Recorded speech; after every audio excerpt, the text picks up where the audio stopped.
Graças a Deus. Saúde a igreja de Deus, com a paz do Senhor Jesus, amém?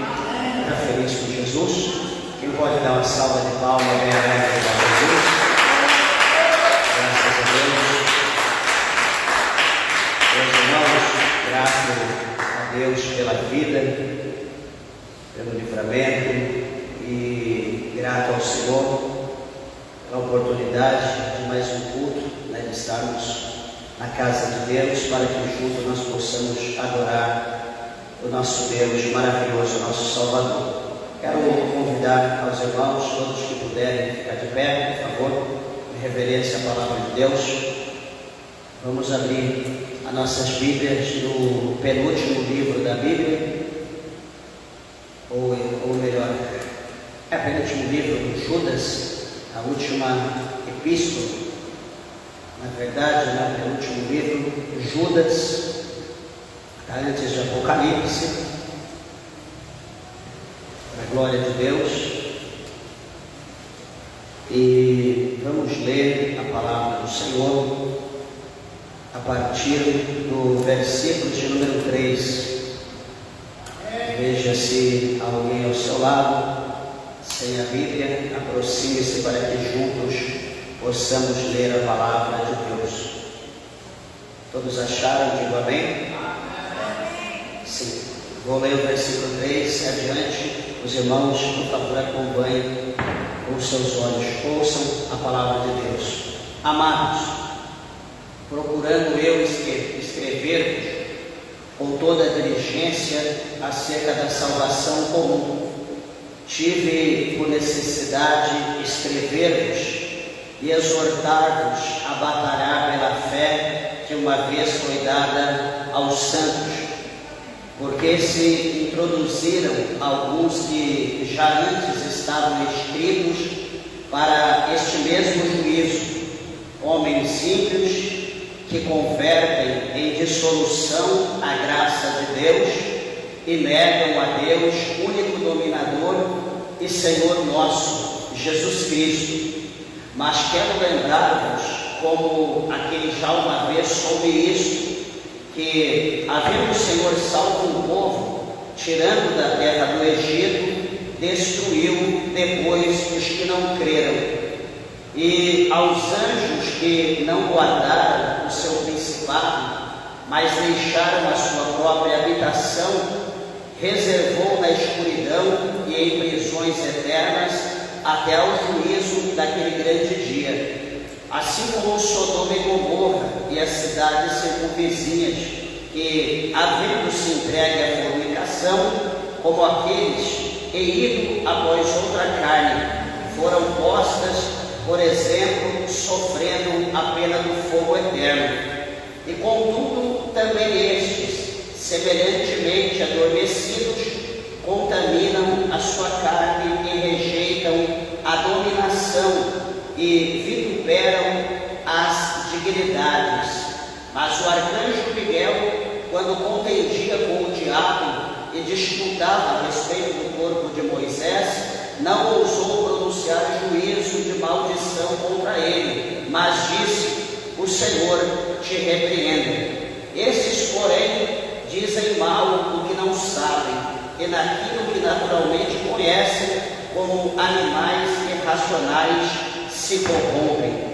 E o último versículo 11: ai deles, porque entraram pelo caminho de Caim, e foram levados pelo engano do prêmio de Balaão, e pereceram na contradição de Coré. Amém? Vamos orar. Levante ao céu a tua mão, a tua Bíblia, peça para que Deus fale conosco.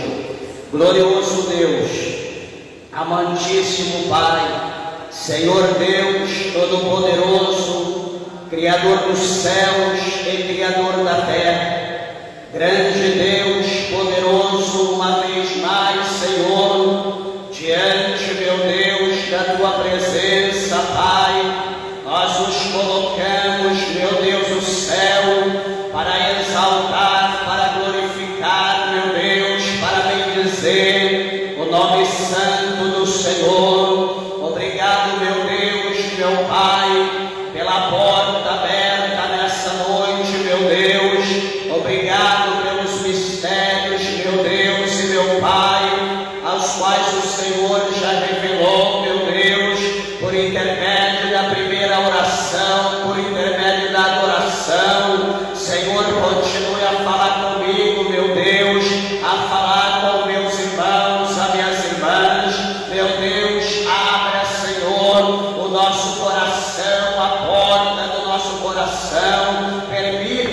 Deus, com que a tua palavra ela venha adentrar no profundo da nossa alma e que ela venha produzir, meu Deus, o resultado pela qual ela é enviada pelo teu Espírito Santo. Meu Deus, fala com a tua santa igreja, fala com meus irmãos, as minhas irmãs, aqueles que estão perto, aqueles que estão a longa distância, meu Deus, que nos ouvem, meu Pai, que nos veem pelo Facebook, pelo YouTube, pelo Instagram. Ó Deus, alcança agora nos quatro cantos desta terra, meu Pai, o teu filho, a tua filha, aqueles que necessitam, meu Deus, que precisa de uma palavra, que precisa ouvir o Senhor falar. Fala, meu Deus, por intermédio da nossa voz, da nossa vida.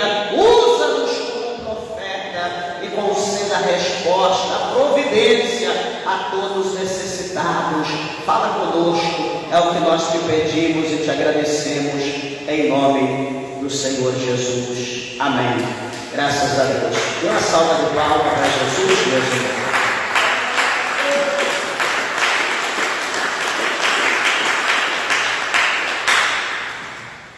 Graças a Deus. Igreja, peço por favor a tua atenção e reverência.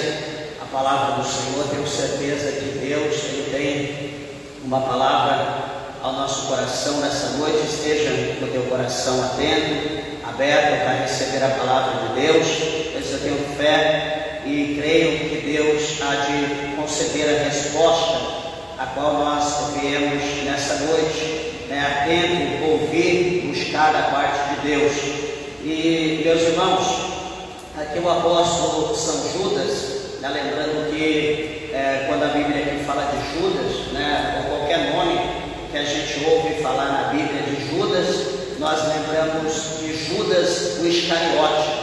E na verdade esse Judas, que aqui escreveu, a Bíblia mostra para nós que esse Judas ele é irmão de Tiago, que também era irmão de Jesus, não era Judas o Iscariotes, não era o traidor, até mesmo porque ele morreu bem antes da escrita dessa epístola universal, que leva o nome de Judas.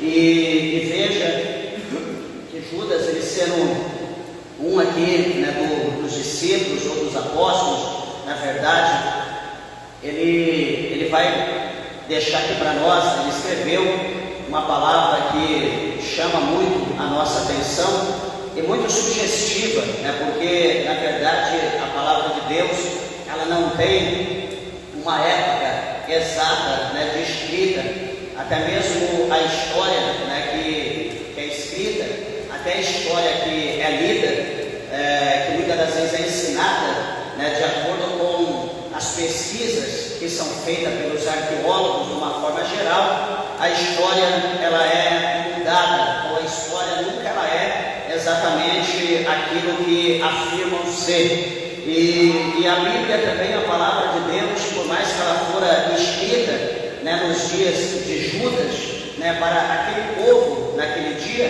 a palavra de Deus, que era quente para aqueles dias, também ela é a mesma, ela é quente. Todas as vezes que nós abrimos a palavra de Deus, ela fala conosco exatamente naquele momento, naquela ocasião que nós necessitamos da palavra do Senhor. Então nós temos que ter em mente que a palavra de Deus ela é nova. Todos os dias a palavra do Senhor ela se faz nova para nossas vidas. Todo dia Deus tem uma mensagem, Deus tem uma resposta, Deus tem uma direção por intermédio da palavra.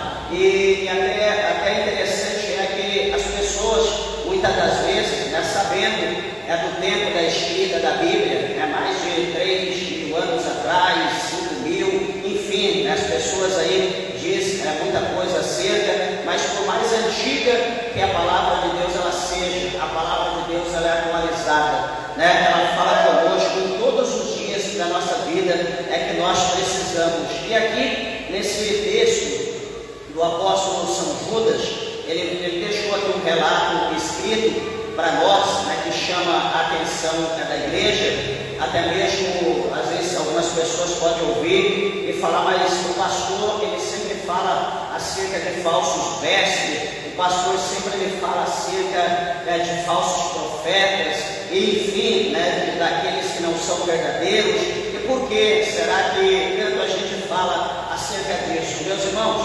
é bom se tornar os irmãos sabidos, conhecedores, porque hoje o dia que nós estamos vivendo, o dia que a igreja está vivendo na terra, poucos são aqueles que estão batendo nessa tecla, de revelar os falsos mestres, de revelar os falsos profetas, porque hoje não está se revelando os tais, estão seguindo os tais.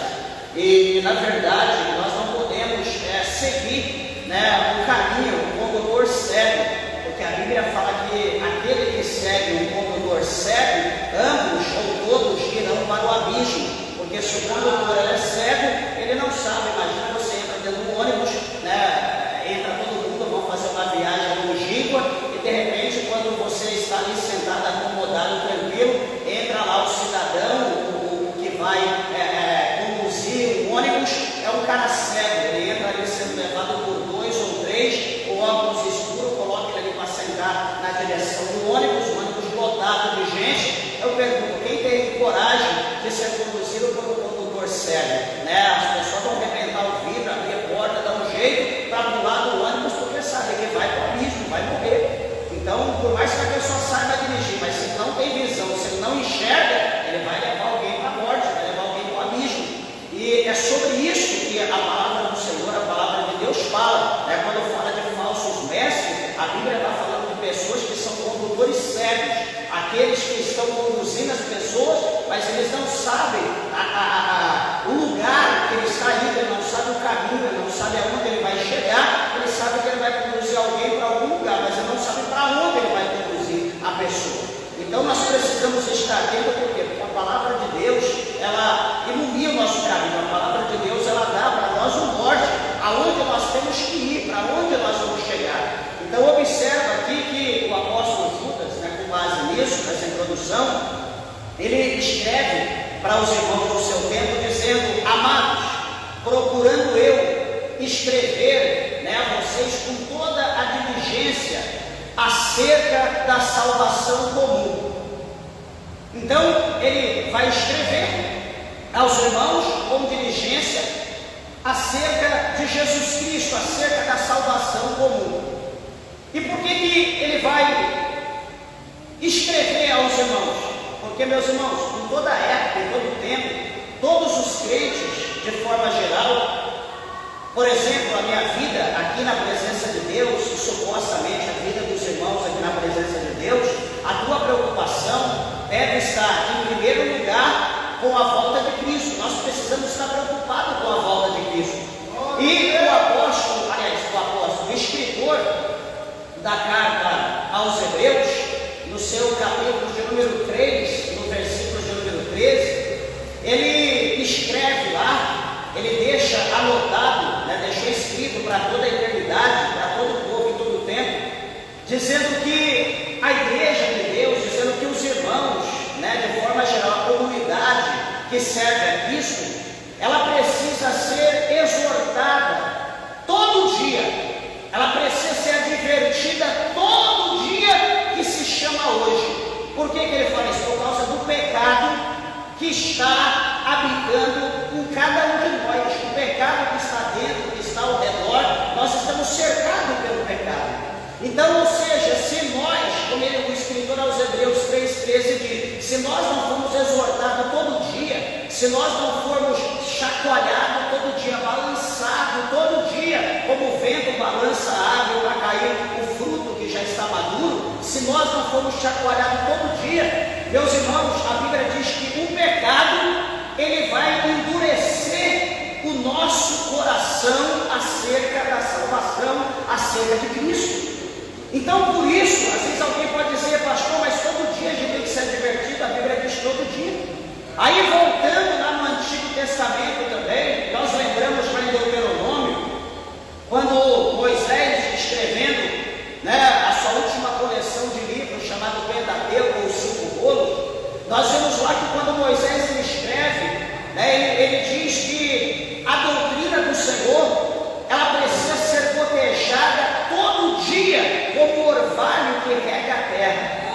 Então, ou seja, a palavra que o Senhor está mostrando para nós que todo dia tem que haver um ensinamento, todo dia a palavra de Deus tem que ser pregada, porque nós estamos, presta bem atenção, nós estamos servindo a Deus, nós estamos na presença do Senhor, na casa de Deus, não é para, como muitos têm dito aí hoje, como se ouve em todo lugar, né, que a casa de Deus é um lugar onde nós nos reunimos para a gente poder se enriquecer, para a gente poder ser abençoado. Nós reunimos na casa de Deus porque Deus vai fazer isso, Deus vai fazer aquilo, Deus vai dar isso, Deus vai dar aquilo. Meus irmãos, não é assim não.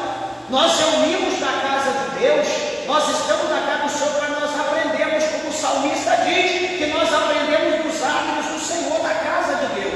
A casa do Senhor é um lugar para nós aprender. A Bíblia não fala que a casa de Deus, a igreja de Deus, é um lugar para a gente se enriquecer. A Bíblia não diz que a casa de Deus é um lugar que a nossa vida material ela será transformada, mas a Bíblia diz que a igreja, a casa de Deus, é um lugar onde nós vamos aprender a crescer na graça e no conhecimento, aonde nós deixaremos de ser criança, deixaremos de ser menino, para nos tornarmos adultos, para nos tornarmos homens. Louvado seja Deus, como o próprio Jesus ele diz que o tempo na casa de Deus, na presença de Deus, vai tornar o homem, vai tornar a mulher, vai tornar a minha vida, nos tornará mestre. O tempo torna o homem e a mulher de Deus mestre. E veja então, com base nisso, que o escritor aqui, ele diz para nós que ele teve, por necessidade, ele está falando, eu tive por necessidade a escrever a vocês e exortar vocês a batalhar pela fé que uma vez, ela foi dada aos santos.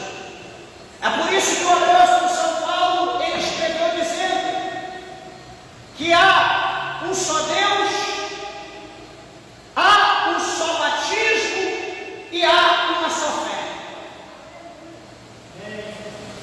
O apóstolo Judas está dizendo que a fé que uma vez foi dada aos santos.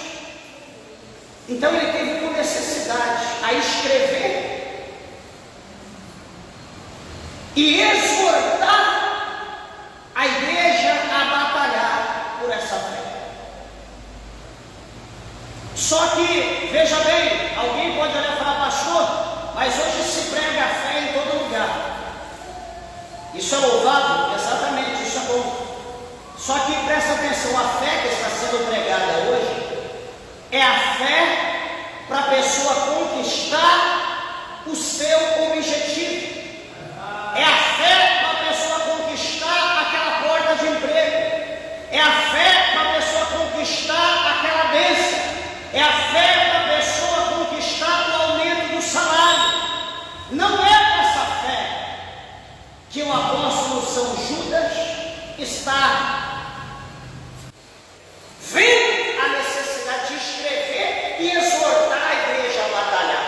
Mas qual que fé que é essa? É a fé que nos conduz à santidade, é a fé que nos conduz a permanecer firme na presença de Cristo, independente do cenário, independente da circunstância, independente das lutas, das barreiras, independente dos processos que possam se levantar. Essa fé é a fé que nos moverá a permanecer firme, a não olhar para a direita nem para a esquerda, tampouco para trás, mas continuarmos olhando para frente, para o alto, que é o caminho do crente salvo, do crente fiel. A fé que Jesus proporciona a nós, a fé que Jesus nos dá, é a fé que nos faz romper, é a fé que nos faz passar pelas barreiras, é a fé que nos faz vencer os inimigos, é a fé que nos faz vencer a doença, é a fé que nos faz vencer os obstáculos, é a fé que nos faz permanecer na presença de Deus. É essa fé. Amados e queridos irmãos, e quando essa fé ela é confrontada com a fé das coisas materiais, das coisas que são visíveis, que são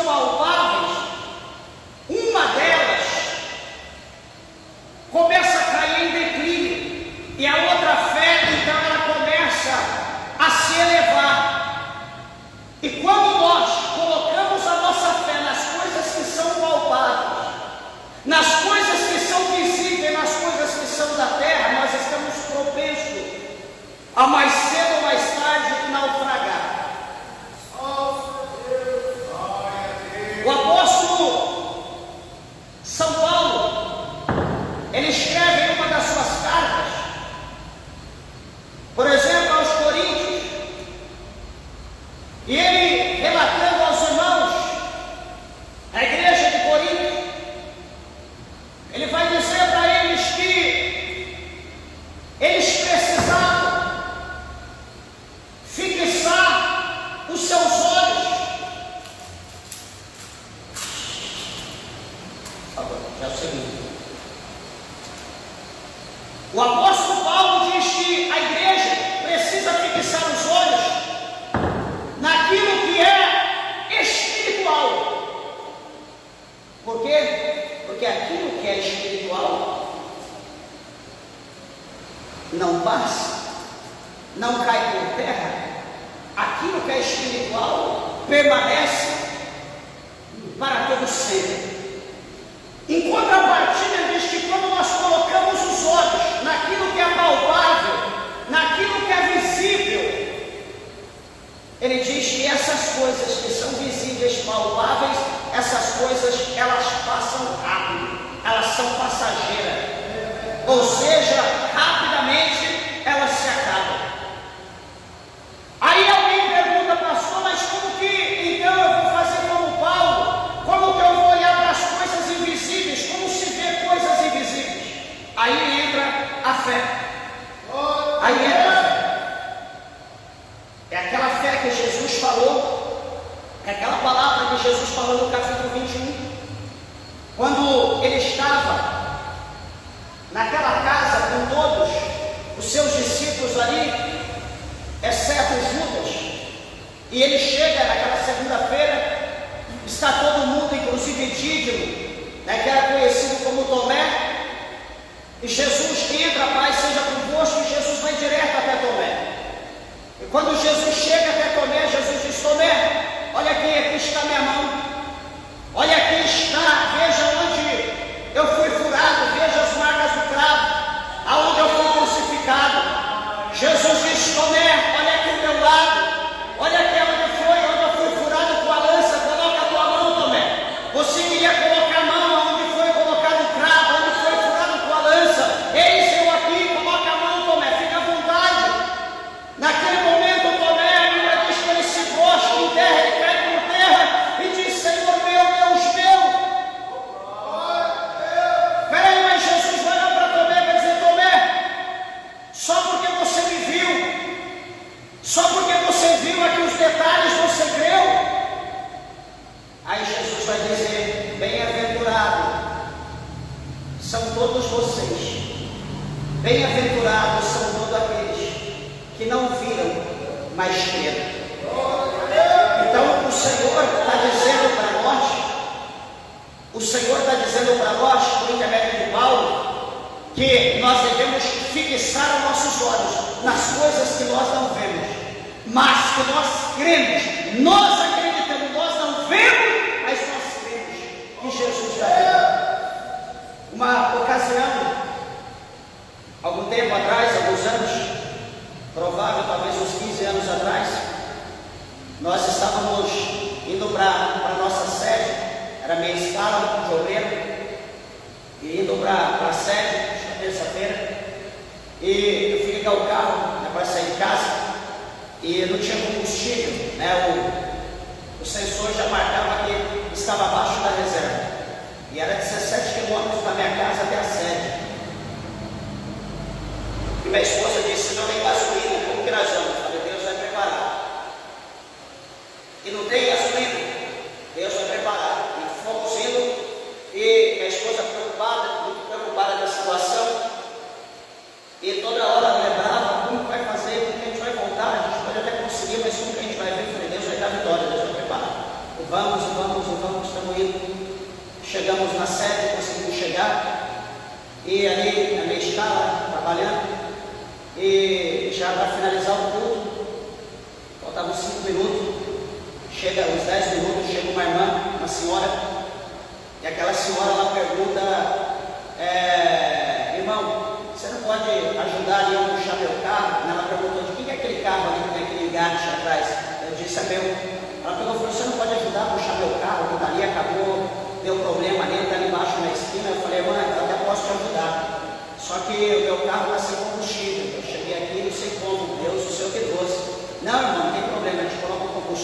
minha vida. Eu falei, tá bom então. Falei, aguarda aí que eu tenho 10 minutos para acabar o culto, após nós iremos. Tá bom, sentou. E teve a revelação, tudo, até Deus deu vitória para ele, foi abençoado, Deus usando o evangelista que estava pregando. Enfim, acabou o culto, despedi, saí, vamos então, minha irmã, vamos. Aí ela falou, vamos no posto primeiro abastecer. Eu falei, tá bom, tinha um posto perto, fomos no posto. E ela abasteceu ali a quantidade de arroz, chegou a 3/4 do combustível. O ponteiro foi lá em cima, eu falei, Jesus do céu. Aí, quando nós chegamos, deu uma volta, eu fui no carro dela, acho que o percurso eu dava uns 500 metros. Chegamos no carro dela, quando eu estou ali tentando pegar a corda para amarrar, para puxar o carro dela, chega ali outro carro com 3 homens altos, já de idade, e aqueles homens chegam com tudo. Eu falei, pronto, estamos sendo roubados, agora vamos sequestrar. E quando veio, ela disse, não, irmão, fica tranquilo, são meus filhos. E eles, pode deixar, irmão, pode deixar que agora é por nós. Eu falei, não, mas eu não posso, porque ela já colocou o combustível no carro, eu tenho que ser solidário, eu tenho que ajudar ela. Não, não, esquece isso, fica para você aí, você já ajudou até aqui, pode deixar que agora é por nós. Eu falei, meu Deus, amém, que Deus abençoe vocês. Você pode levar lá na casa, não sei o quê, do irmão dela, não sei aonde. Eu falei, leva. Tá bom, coloquei ela dentro do meu carro, vamos lá levar a irmã. Aí deixamos a irmã, aí o irmão dela tinha uma fábrica de sacos de lixo, deu para nós um pacote que durou anos, né? Tanto saco de lixo que ele deu. E deixei ela e fomos embora para casa, glorificando a Deus. Resumo, não tinha combustível no carro e nós fomos para a igreja, crendo que Deus daria vitória. Eu não tinha condição naquele momento de pôr combustível, estava difícil a situação, mas nós cremos que Deus ia preparar. Deus preparou a situação da mulher. Deus preparou a situação do carro dela quebrasse para que nós pudéssemos ser um canal da bênção, para que nós pudéssemos ser abençoados. Então, seja, isso é colocar fé, é você acreditar naquilo que você não vê, mas você acredita que Deus vai agir, que Deus vai pôr a mão e que você vai ver o sobrenatural de Deus. A fé é dessa maneira. Agora a gente acreditar, eu creio que aqui tem água. Desde que você está vendo que tem água, isso é fé. Você precisa acreditar, não tem caneca, não tem água, e você crê que vai aparecer a caneca vai estar cheia de água, a água vai estar boa, gelada, fresca. Isso é você crê naquilo que você não está vendo, mas você crê que aquilo vai acontecer. Isso é fé. E veja que o apóstolo Judas, então, falando acerca dessa situação, como Jesus aqui exortou Timóteo a crer naquilo que ele não via, Timóteo, aliás, Judas aqui também, ele nos instrui, nos ensina a nós batalhar por essa fé. Uma fé que produz em nós a perseverança para alcançarmos a salvação da nossa alma. Veja, meus irmãos, que ele vai falar no versículo do número 4, que introduziram alguns, ou seja, foi colocado alguns, que já antes estava escrito para este mesmo juízo, homens ímpios que convertem em dissolução a graça de Deus e negam a Deus, único dominador e Senhor nosso Jesus Cristo.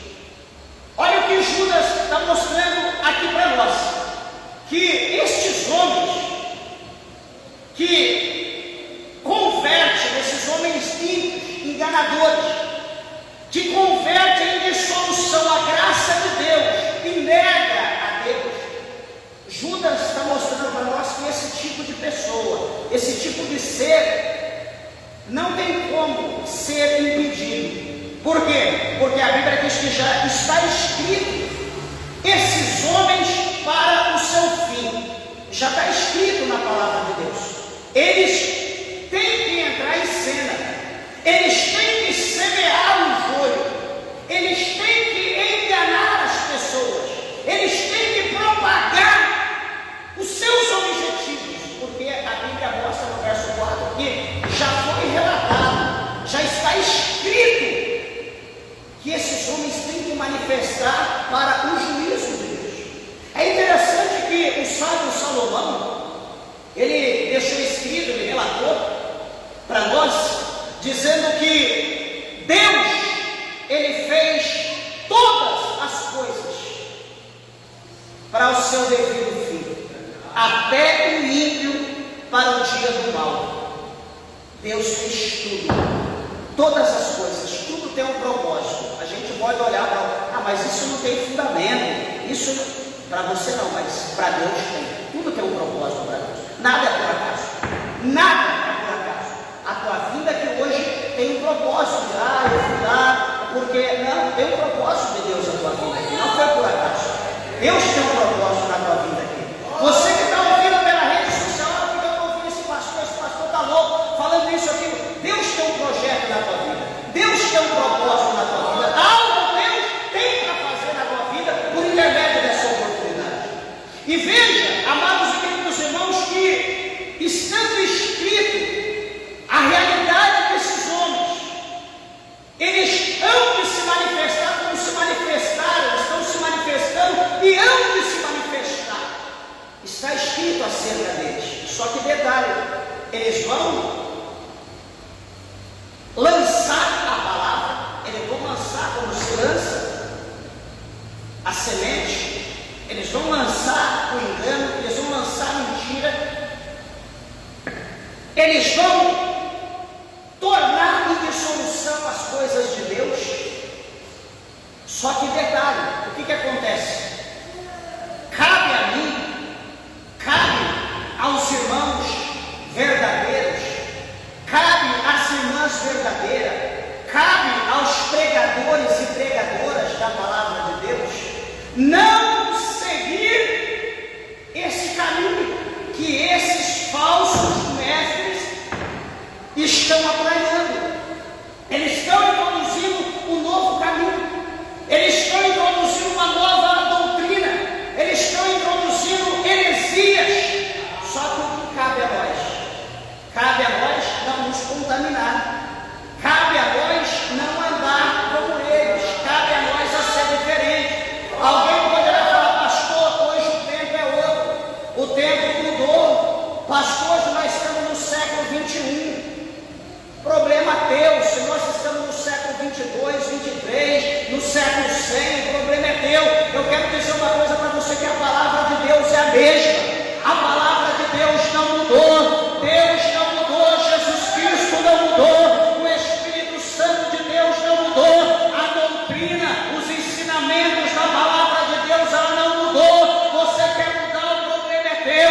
O pastor quer mudar, o problema é dele. Não sei quem quer mudar, o problema é dele, mas a Bíblia é a mesma, e eu tenho que continuar sendo o mesmo crente, eu tenho que continuar sendo o mesmo defensor do Evangelho, eu tenho que continuar te ensinando. Bendito seja o nome santo do Senhor, a desviar do mal, a desviar do pecado, a desviar do abismo que está diante de nossos olhos. Essa é a minha função, porque se eu não fizer isso, o Senhor vai cobrar de mim naquele dia. Deus vai cobrar, pastor, mas e esses? Não tem medo? Não tem medo, porque eles não creem na Bíblia. Não tem medo porque eles não creem em Deus, eles têm outro objetivo. O negócio dele é lã, gordura, o negócio deles é dinheiro, o negócio deles é usar a Bíblia, é usar a casa de Deus para levar o povo em massa para o inferno. Esse é o negócio desse povo. Eles não estão preocupados com salvação, eles não estão preocupados porque eles não estão nem aí para Deus, eles não estão nem aí para nada. No entanto, que você vê hoje como que estão as coisas, as igrejas hoje estão irreconhecíveis. Desculpa falar dessa maneira, está irreconhecível. As que não está explícita, está encoberta.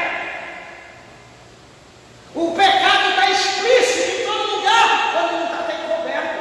Coberto atrás de um terno, coberto atrás de um vestido, coberto atrás de uma saia, coberto atrás de uma camisa com gravata. Está ali todo mundo encenando alguma coisa, mas quando passa naquela porta por detrás, a coisa mais simples que rola é o povo passeando em escola de carnaval, pulando carnaval e etc. É o mais simples que rola. E assim a igreja está caminhando a passos largos para o inferno. Por causa do quê? Por causa de falsos mestres. Por causa do quê? De falsos ensinadores. Mas, meus irmãos, o apóstolo Judas, no versículo de número 5, ele diz: quero lembrar-vos como quem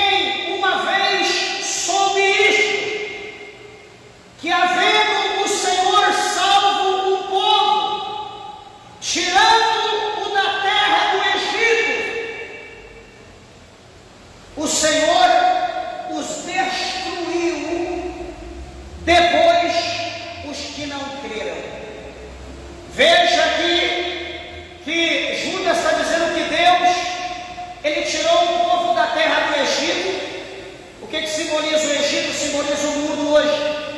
Deus tirou o povo do Egito, colocou esse povo para caminhar no deserto.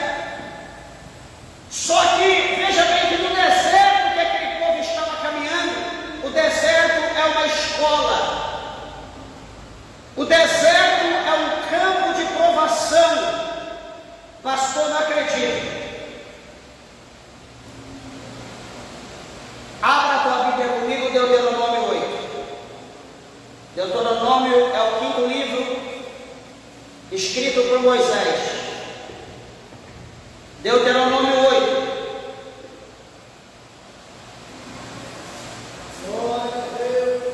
Verso 1. A seguir diz: todos os mandamentos que hoje vos ordeno guardareis para os cumprir, para que vivais e vos multipliqueis, e entreis e possuais a terra que o Senhor jurou a vossos pais. Versículo 2: e te lembrará de todo o caminho pelo qual o Senhor teu Deus te guiou no deserto estes 40 anos, para te humilhar e te provar, para saber o que estava no teu coração, se guardaria os seus mandamentos ou não. Versículo 3 e último: e te humilhou, e te deixou ter fome, e te sustentou com o maná, que tu não conheceste, nem teus pais o conheceram, para te dar a entender que o homem não viverá só de pão, mas de tudo que sai da boca do Senhor viverá o homem. Então veja, aqui a palavra de Deus vai mostrar para nós que o Senhor vai conduzir o seu povo pelo deserto para provar o povo. Meus irmãos, sabe por que vem as provas? Sabe por que vem a luta para mim e para você? Sabe por que nós estamos passando por luta, por prova? Porque Deus quer nos forjar. Deus quer que nós passemos para uma nova fase. Deus quer que nós deixemos de ser criança e nos tornamos adultos. Deus quer que nós deixemos de ser perdedor, mas que nós venhamos ser vencedores em Cristo. Por isso nós precisamos passar pela luta. Por isso nós precisamos passar pelo deserto da vida. Deus nos prova. A Bíblia mostra que o Senhor Ele nos prova. Ele provou o povo. Só que o que vai acontecer, meus irmãos? Eram milhares de pessoas caminhando pelo deserto durante 40 anos. Só que a palavra do Senhor fala aqui no capítulo 5 que o Senhor salvou esse povo, tirou da terra do Egito, e depois Deus destruiu no deserto os que não creram. Ou seja, como diz o capítulo 8, o Senhor colocou à prova o povo.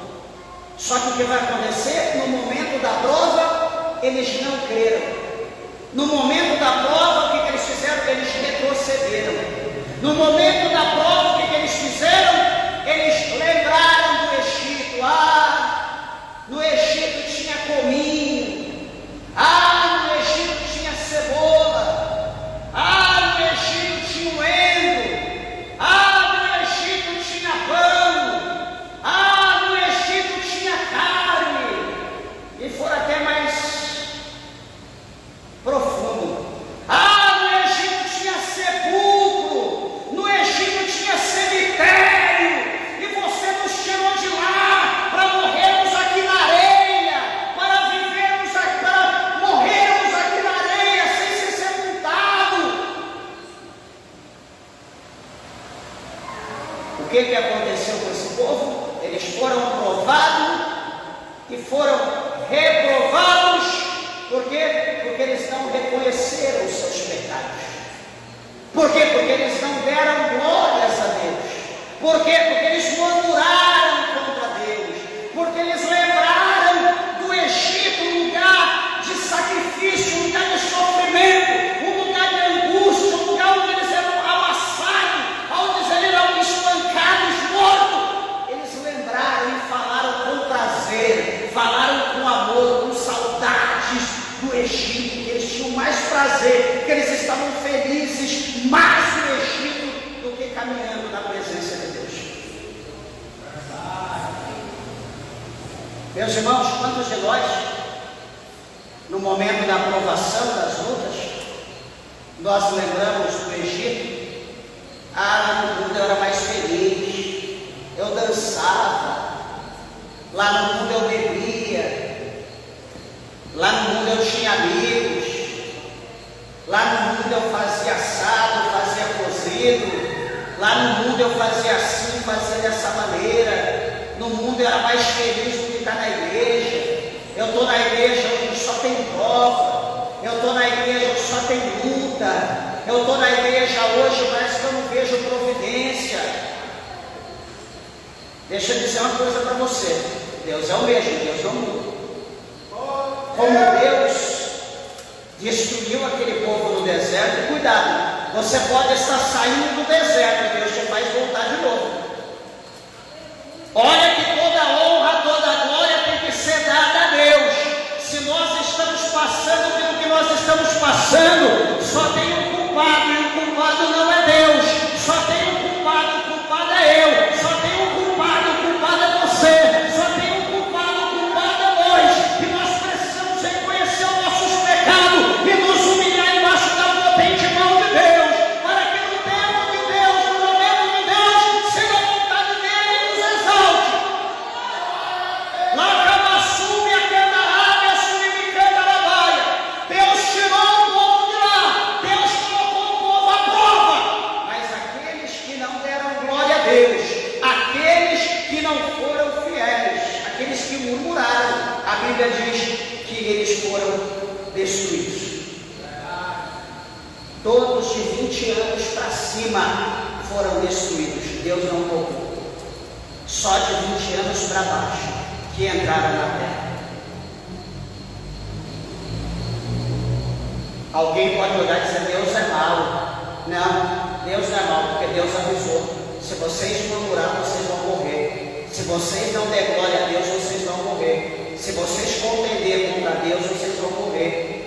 Vocês estão andando pelo deserto porque vocês clamaram, vocês pediram o socorro de Deus. Lá em Gênesis capítulo 1, capítulo 2, 3, mostra o povo gritando unanimemente, clamando pelo socorro de Deus, que Deus tirasse eles do Egito. Deus tirou eles, estava levando para uma terra que manda leite e mel. E agora eles vão murmurar, vai questionar contra Deus de algo que eles pediram para Deus, vai morrer, vai para o inferno, acabou. Deus o tirou porque quis, porque eles pediram.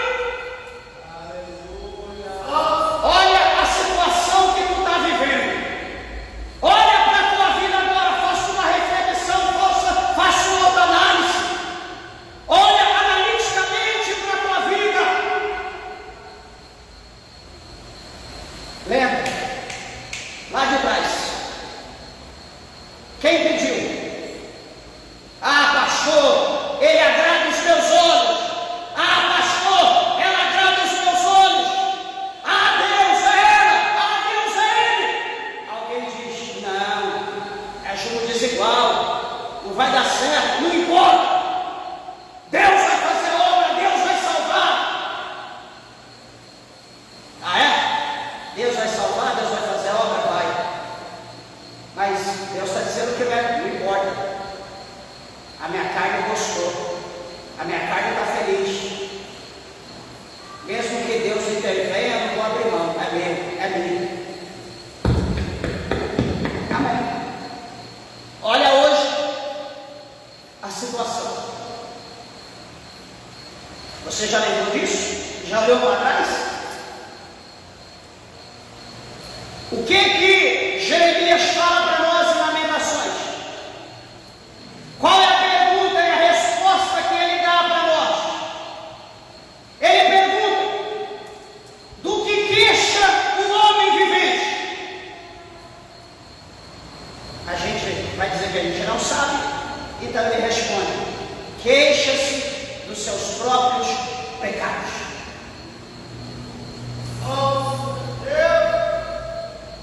Você pediu, Deus te deu. Você quis, Deus contribuiu. Só que quem foi o autor foi você. Deus Deus apenas auxiliou, mas você que quis, fez campanha, fez nome, hoje está na tua mão. O culpado é você, não é Deus. E tudo tem um preço, a gente não pode esquecer isso, porque tudo tem um preço a ser pago. Tudo tem um preço, seja para o bem ou seja para o mal, tem um preço, seja agora ou eterno, tudo tem um preço. Mas, veja bem, a palavra de Deus mostra aqui para nós, no verso 7, que o Senhor vai usar Sodoma e Gomorra. Assim como Sodoma e Gomorra e as cidades circunvizinhas, que havendo se entregue à fornicação como aqueles, e indo após outra carne, foram postas, por exemplo, sofrendo a pena do fogo eterno. Ué, mas o problema não era Sodoma, Sodoma não era a cidade do sodomismo, a cidade do homossexualismo, a cidade da libertinagem, era. Ué, mas como está falando Sodoma, está falando Gomorra e está falando das cidades circunvizinhas? Sabe por quê? Porque as pessoas começaram a olhar para Sodoma, olha que interessante, olha que bonito como os homens de Sodoma estão vivendo, olha que bonito como as mulheres de Sodoma estão vivendo, mulher com mulher, homem com homem, olha como que está vivendo a situação, olha o homossexualismo, olha o lesbianismo, olha como está crescendo, olha como que é bonito.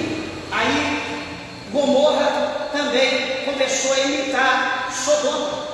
Aí daqui a pouco as outras cidades menores que estavam ao redor começaram a olhar para Sodoma e Gomorra e também praticar a mesma coisa. E o pecado começou a ramificar, o pecado começou a aumentar de uma maneira que todo mundo havia voltado para o homossexualismo, havia voltado para o pecado, e o cheiro daquele pecado chegou até as narinas de Deus, de maneira que Deus não perdoou.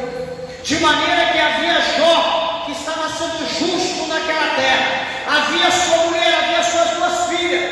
Deus enviou o anjo e disse: Ló, escapa-te por tua vida, sai depressa daí, porque eu vou destruir esse povo. Ló é atirado, a Bíblia diz que ele é arrancado à força. Então o que acontece?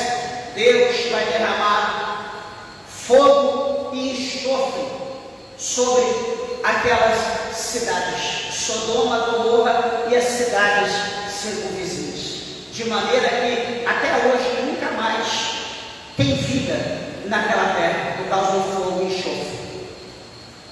Foi destruído, acabou, Deus exterminou, nem praga nasce lá mais, porque pelo que Deus fez.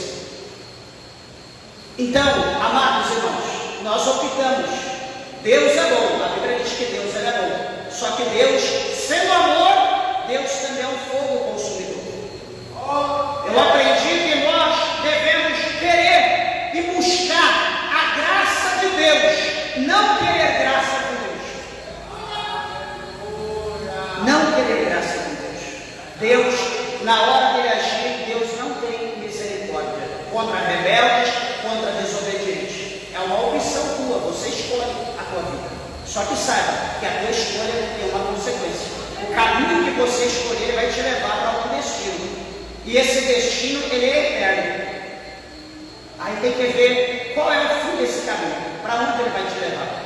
Ele vai te levar para o céu ou ele vai te levar para o inferno? É uma escolha, é uma opção tua. E eu encerro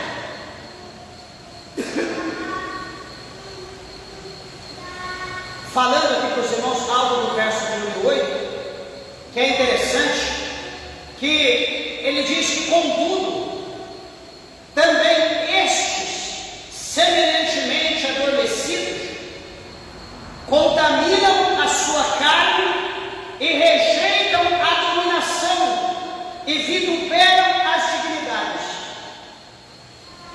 O que Judas está mostrando aqui para nós? Meus irmãos,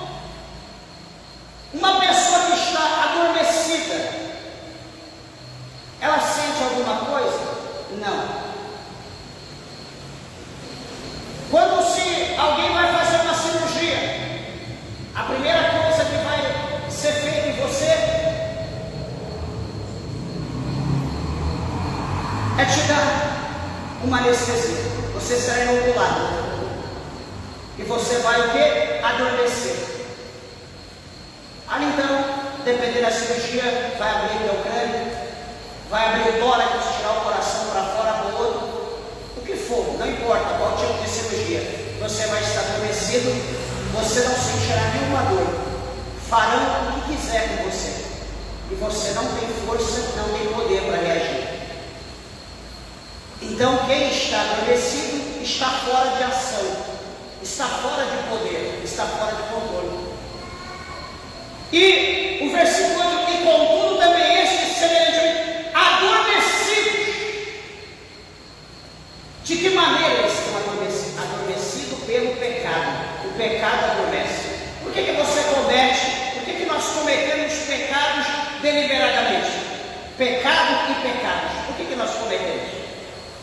Porque o pecado, guarda isso que eu vou dizer, o pecado não dói.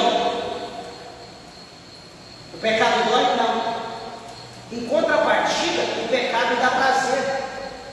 O pecado traz alegria. O pecado traz um refrigério, uma paz.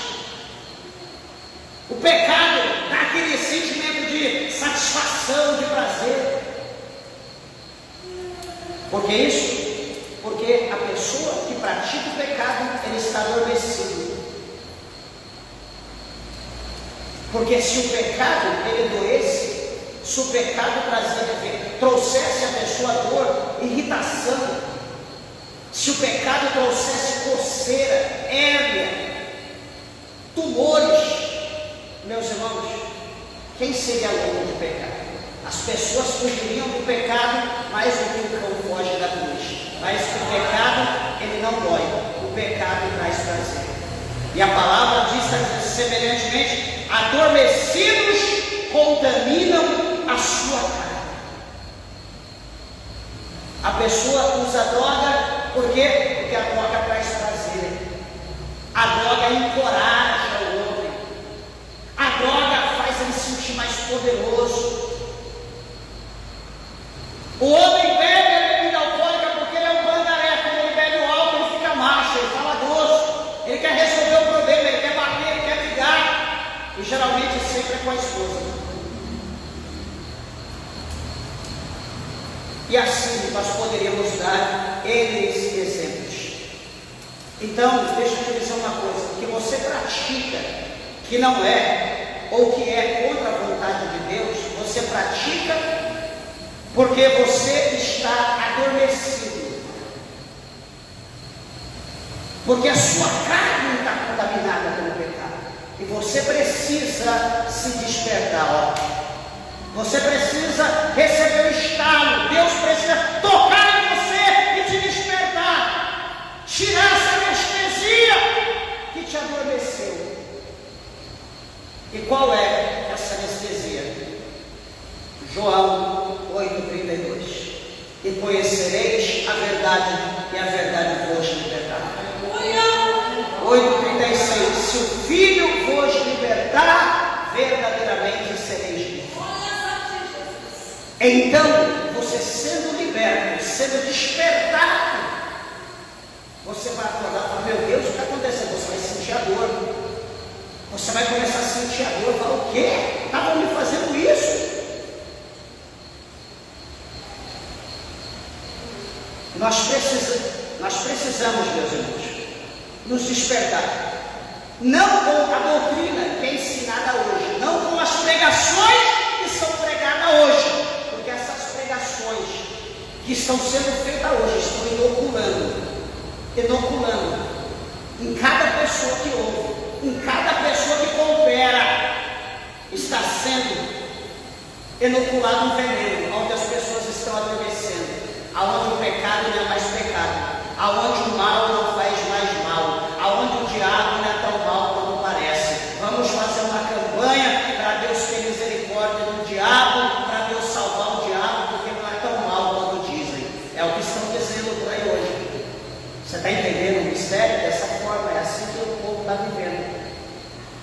Então nós precisamos do despertar do sono da indolência. Nós precisamos acordar e não conformar com esse mundo, mas mudar esse mundo, como diz Paulo aos Romanos, pela renovação do nosso entendimento. Nós precisamos passar pelo processo, a metamorfose da metanoia, é a mudança de caminho, a mudança de pensamento, a mudança de atos, de atitudes, para que nós possamos crescer na graça e no conhecimento do nosso amado, querido e Salvador, Jesus Cristo de Nazaré. Que Deus, o Senhor, abençoe vossas vidas, as horas se foram, guarde a palavra no teu coração e as palmas bem alegres a Jesus.